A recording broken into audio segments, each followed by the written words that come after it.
Welcome class 11th students. Today we will discuss stoichiometry.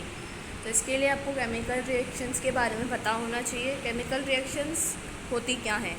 Chemical reactions these are rearrangement of atoms between various molecules of reactants to form molecules of product. जहाँ reactant के molecules product के molecules बनाते हैं उसी को अपन chemical reaction कहते हैं। और इसमें आपको ये देखना होगा केमिकल रिएक्शन कुछ नहीं होता, जस्ट रीअरेंजमेंट ऑफ एटम्स होता है। एटम का रीअरेंजमेंट जो है वही केमिकल रिएक्शन कहलाती है। जैसे कि आप यहाँ देख सकते हैं, हाइड्रोजन और ऑक्सीजन जो है रिएक्टेंट है और जो वाटर बना वो प्रोडक्ट है। तो आपको यहाँ देखना होगा जो मास है वो यहाँ कंजर्व रहता है। तो मास कंजर्व करने के लिए आपको क्या करना होगा, इस इक्वेशन को बैलेंस करना होगा, जिससे अपन ये देख सकते हैं यहाँ 2 हाइड्रोजन और प्रोडक्ट में भी 2 इस पूरे वाटर के मॉलिक्यूल के आगे 2 लगा दें तो ये जो अपनी इक्वेशन है ये बैलेंस हो जाएगी। तो इसी बैलेंसिंग को अपन स्टोइकियोमेट्री कहते हैं। ये जो 2 अपन ने आगे लगाया है यही स्टोइकियोमेट्री कहलाएगा। स्टोइकियोमेट्री होती क्या है? It is the study of chemical reaction and calculations related to it। ये एक और एग्जाम्पल है आपके पास, sulphur dioxide when react with oxygen it forms sulphur dioxide. लेकिन ये जो इक्वेशन है ये अनबैलेंस्ड है। तो आप इसको 2 तरीके से बैलेंस कर सकते हैं। पहला तो अपन ऑक्सीजन के आगे हाफ लगा देते हैं तो ये इक्वेशन बैलेंस हो जाएगी। तो ये इक्वेशन मैथमेटिकली तो राइट है लेकिन फंडामेंटली रॉन्ग है, क्योंकि हाफ मॉलिक्यूल कभी भी एग्जिस्ट नहीं करता है। इसी तरीके से जो सेकंड मेथड है उसमें अपन ने क्या किया, प्रोडक्ट के आगे भी 2 लगा दिया और सल्फ़र डाइऑक्साइड जो है उसके आगे भी 2 लगा दिया। तो ये जो इक्वेशन है आपकी बिल्कुल बैलेंस्ड इक्वेशन है। और इसमें आप ये जो आगे नंबर आपको दिख रहा है SO2 के आगे 2, O2 के आगे कुछ नहीं है तो आपको 1 मानना है, और इसी तरीके से SO3 के आगे 2। तो ये 2, 1 और 2 जो है ये स्टोइकियोमेट्रिक कोएफिशिएंट है जो ये रिप्रेजेंट कर रहे हैं नंबर ऑफ मॉलिक्यूल्स। ये जो स्टोइकियोमेट्रिक कोएफिशिएंट होते हैं ये नंबर ऑफ मॉलिक्यूल्स दिखाते हैं। जैसे आप यहाँ एग्जांपल देख सकते हैं, वही जो पहली इक्वेशन अपन पढ़कर आए हैं, हाइड्रोजन और ऑक्सीजन रिएक्ट करके वाटर बनाएंगे तो इसको अपन बैलेंस करेंगे। सबसे पहले स्टोइकियोमेट्री में आपको सबसे पहले बैलेंस करना होगा इक्वेशन को। अब आप यहाँ देख सकते हैं आप 2H2 का मतलब होगा 2 मॉलिक्यूल्स ऑफ H2, O2 का मतलब होगा 1 मॉलिक्यूल ऑफ O2 और 2H2O का मतलब होगा 2 मॉलिक्यूल्स ऑफ वाटर। इसी तरीके से अपन ये भी कह सकते हैं कि यहाँ 2 मोल हाइड्रोजन के लिए अपन ने 1 मोल ऑक्सीजन का लिया, जिससे 2 मोल वाटर के बने।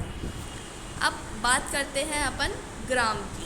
तो ग्राम में आप कैसे करेंगे, क्योंकि आपको पता है हाइड्रोजन का मास होता है 1 और यहाँ 4 हाइड्रोजन है, मतलब 4 हाइड्रोजन कैसे, 2 हाइड्रोजन और इसके 2 मोल लिया आपने, तो टोटल जो हाइड्रोजन का मास हो गया वो हो गया 4 ग्राम। इसी तरीके से ऑक्सीजन का 1 ही मोल है तो ऑक्सीजन के 1 मोल का जो मास होता है वो 32 होता है। एक ऑक्सीजन एटम का तो 16 होता है लेकिन 2 ऑक्सीजन एटम है यहाँ तो 32 होगा। अब आप इसको प्लस करें तो आपका 36 आएगा। और इसी तरीके से जो वाटर होता है उसका भी एक वाटर के मॉलिक्यूल का जो मास होता है वो 18 होता है, और 18 को क्योंकि यहाँ 2 वाटर के मॉलिक्यूल हैं तो आपको 2 से मल्टीप्लाई करना होगा, तो यहाँ जो वाटर का जो मास होगा वो 36 ग्राम होगा। तो आप यहाँ देख सकते हैं यहाँ जो मास ऑफ रिएक्टेंट है वो मास ऑफ प्रोडक्ट के इक्वल है। तो इसी को ही अपन law of conservation of mass कहते हैं। अब इस इक्वेशन में अपन को स्टोइकियोमेट्री लिखनी है तो स्टोइकियोमेट्री अपन अलग अलग तरीके से लिख सकते हैं। जैसे कि आपकी ये जो इक्वेशन है वो है SO2 + O2 गिव्स SO3। तो सबसे पहले तो आपको इसको बैलेंस करना होगा, जो कि अपन पीछे कर आए हैं, that is 2SO2 + O2 gives 2SO3। Upon molecules की टर्म में लिखें तो अपन यहाँ देखते हैं कि 2 मॉलिक्यूल्स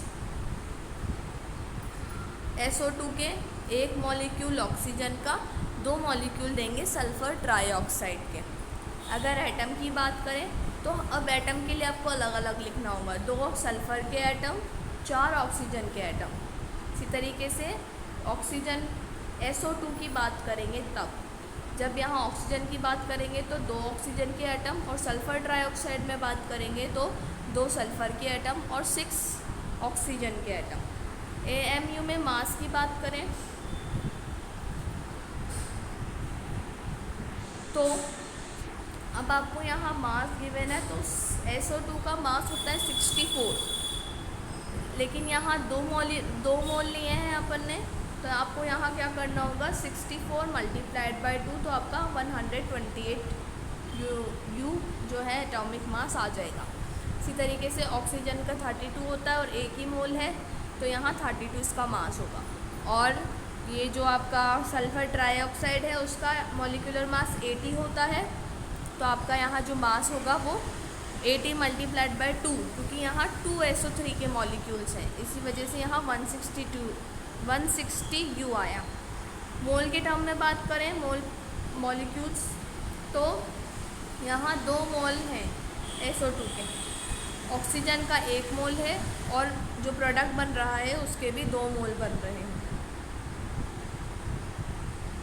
इसी तरीके से अगर अपन एटम की बात करें, मोल पर एटम, तो यहाँ सल्फ़र एटम के 2 मोल हैं, ऑक्सीजन एटम के 4 मोल हैं। इसी तरीके से ऑक्सीजन के 2 मोल हैं, और प्रोडक्ट में 2 मोल सल्फ़र एटम है और 6 मोल ऑक्सीजन एटम है। तो ये जो स्टोइकियोमेट्री है ये आपको लिखनी आनी चाहिए। आई होप आपको स्टोइकियोमेट्री समझ आई होगी। Next topic is limiting reagent. अब लिमिटिंग रिएजेंट होता किस में है, तो ये ऐसी रिएक्शंस में होता है जिसमें 2 या 2 से ज़्यादा रिएजेंट एक दूसरे के साथ रिएक्ट करते हैं। अब 2 या 2 से ज़्यादा रिएक्ट करेंगे तो उनमें कोई एक ऐसा रिएजेंट होगा जो कमी से होगा अपने पास, जिसकी कमी होगी, और उसे ही अपन क्या कहते हैं, लिमिटिंग रिएजेंट कहते हैं। लिमिटिंग रिएजेंट जो है वो डिसाइड करता है प्रोडक्ट कितना बनेगा। तो आप ये कह सकते हैं, in a chemical reaction the reactant which gets consume first limits the amount of product form, it is called limiting reagent. Chemical reactions में जो रिएजेंट पहले कंज्यूम हो जाता है वो प्रोडक्ट के फॉर्मेशन को लिमिट कर देता है, और उसी को ही अपन लिमिटिंग रिएजेंट कहते हैं। जैसे कि अपन इस एग्जांपल से समझ सकते हैं, जैसे A और B रिएक्ट करके C बना रहे हैं, तो अब अपन यहाँ देख सकते हैं 1 मोल A का 1 मोल B का जो है 1 मोल C का बनाएंगे। लेकिन अगर मान लीजिए मैंने 5 मोल A के लिए 10 मोल B के लिए, तो C के कितने मोल बनेंगे, तो आप यहाँ देखें तो अपने पास, अब जैसे पहली इक्वेशन में 1 मोल अगर A का ले रहे थे तो 1 मोल C का बन रहा था, तो जो कम वाला है उसके हिसाब से ही आपके प्रोडक्ट बनेंगे। अगर आप 5 A के मोल ले रहे हैं तो आपके जो C के मोल बनेंगे वो 5 ही बनेंगे। तो आप यहाँ देखेंगे जो A है वो पहले कंज्यूम हो जाएगा, क्योंकि B के तो 10 हैं, तो A जो है वो लिमिटिंग रिएजेंट है, जबकि B जो है वो एक्सेस रिएजेंट है। अब A अपना 5 मोल ही था, तो प्रोडक्ट भी कितना बना, C का जो मोल बना वो 5 मोल ही बना। और आप यहाँ देख सकते हैं जो 5 मोल्स हैं B के वो ऐसे के ऐसे अनरिएक्टेड रह जाएंगे। तो आपको समझ आया होगा, आई होप, लिमिटिंग रिएजेंट क्या होता है। Thank you, that's all for today.